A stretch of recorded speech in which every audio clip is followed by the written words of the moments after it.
सबसे पहले बताना चाहता हूँ कि जो जमशेद जी टाटा थे, उनको उद्योग जगत का जनक माना जाता है।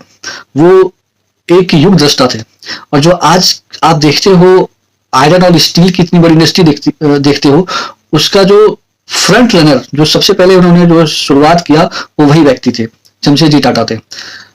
और मैं उनके बारे में कुछ जानकारी आपको बताऊंगा अभी। उनके परिवार के बारे में, उनका जन्म कहाँ हुआ और कैसे, उनका क्या सपना था, इसके बारे में बताऊंगा। तो सबसे पहले मैं बताता हूँ कि जमशेद जी टाटा का जो जन्म है वो गुजरात के नवसारी गांव में हुआ था।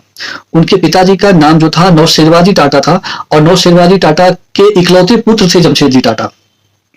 और जैसा कि बताया मैंने, नवसारी गांव जो गुजरात में, उसमें पारसी परिवार रहा करते थे। फिर उनका जो बचपन का शिक्षा दीक्षा है वो उसी गांव से हुआ। उसके बाद वो बंबई गए, और फिर उसके बाद देश के बाहर भी जाकर के उन्होंने शिक्षा ग्रहण किया।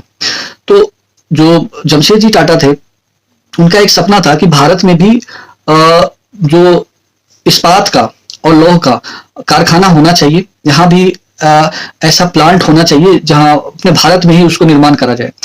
ये उसके बारे में, वो जो ब्रिटेन का दौरा था उसके बारे में उनके दिमाग में ये सारी चीजें आई। जब उन्होंने भारत के बाहर जाकर के देखा, तो उनको ऐसा लगा कि भारत में भी आयरन एंड स्टील का जो प्लांट है वो होना चाहिए।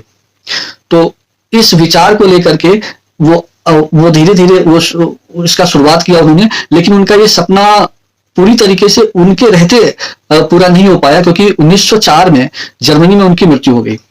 लेकिन जमशेद जी टाटा के दो पुत्र थे।